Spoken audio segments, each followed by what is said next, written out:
இயேசுவில் பிரியமான என் அன்பு சகோதரமே, வாய்ஸ் ஆஃப் டிவைன் மர்சி என்ற யூடியூப் சேனலின் மூலமாக மீண்டும் ஒரு முறை உங்களை சந்திப்பதில் பெருமகிழ்ச்சி அடைகின்றேன்.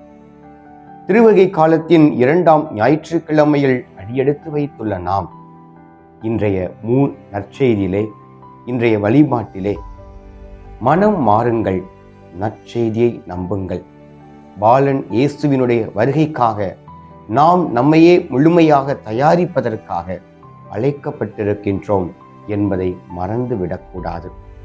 இன்றைய முதல் வாசகத்திலே இறைவாக்கினர் எசையா அழகாக சொல்கின்றார். ஈசாய் என்ற அடிமரத்திலிருந்து ஒரு இளம் தளிர் வளர்கின்றது.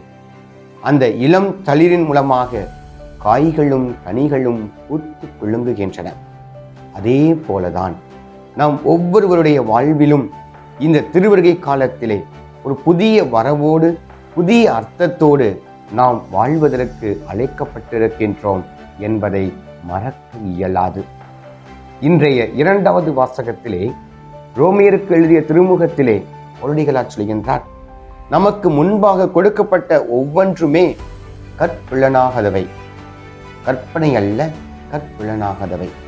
ஏனென்றால் நம் ஒவ்வொருவருக்கும் வரலாற்று சுவடாக ஆண்டவர் இயேசு கிறிஸ்துவினுடைய வாழ்க்கையை நம் ஒவ்வொருவருக்கும் ஒரு முன்மாதிரியாக கொடுக்கப்பட்டிருக்கின்றது என்பதை இன்றைய 2வது வாசகத்திலே நாம் வாசிக்க கேட்கின்றோம்.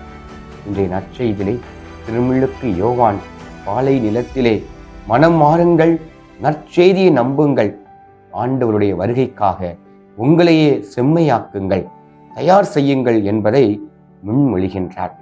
ஆம், இதை இயேசுவில் பிரியமானவர்களே கொஞ்சம் கடுமையாக சொல்கின்றார். விரியன் பாம்பு குட்டிகளே, மனம் மாறுங்கள். ஏனென்றால் நீங்கள் ஆபிரகாமை தந்தை என ஏற்றுக்கொள்கிறீர்கள், உண்மைதான். ஆனால் அதற்கேற்ற பிள்ளைகளாக வாழ்வதற்கு நீங்கள் மறந்து விட்டீர்கள் என்பதை அங்கே சாடுகின்றார். ஆம், இதை இயேசுவில் பிரியமானவர்களே, திருமுழுக்கு யோவான் கூறியதைப் போல ஒரு காலம் வரும், நற்பயிர்களையும் பதறுகளையும் பிரித்தெடுக்கும் காலம் வரும். ஆகவே மனம் மாறுங்கள் என்பதை புதிய வாழ்வோடு, புதிய அர்த்தத்தோடு நாம் பெறுவதற்காக நாம் அழைக்கப்பட்டிருக்கின்றோம் என்பதை ஒருபோதும் ஒரு காலமும் மறக்க இயலாது.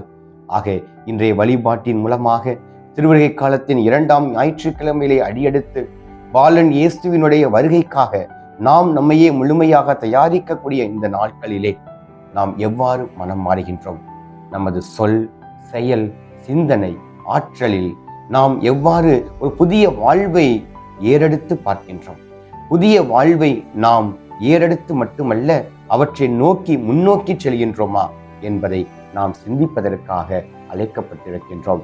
ஆம், இதை இயேசுவில் என் அன்பிற்கு இனியவர்களே, இன்றைய 3 வாசகங்களின் மூலமாக நமக்கு கொடுக்கப்படும் இந்த செய்தியின் மூலமாக நாம் நம்முடைய வாழ்க்கையிலே மனமாற்றத்தை ஏற்படுத்துவோம். நாம் மட்டுமல்ல, நாம் வாழக்கூடிய சமூகத்திலும் நம்மால் இயன்ற அளவிற்கு நமது வாழ்க்கையின் மூலமாக, நமது செயல்களின் மூலமாக மற்றவர்களுக்கு ஒரு புது வாழ்வை கொடுப்போம். இதைத்தான் திரு அவை நம்மிடம் எதிர்பார்க்கின்றது. இறைவன் நம் ஒவ்வொருவரையும் ஆசீர்வதிப்பாராக. ஆமென்.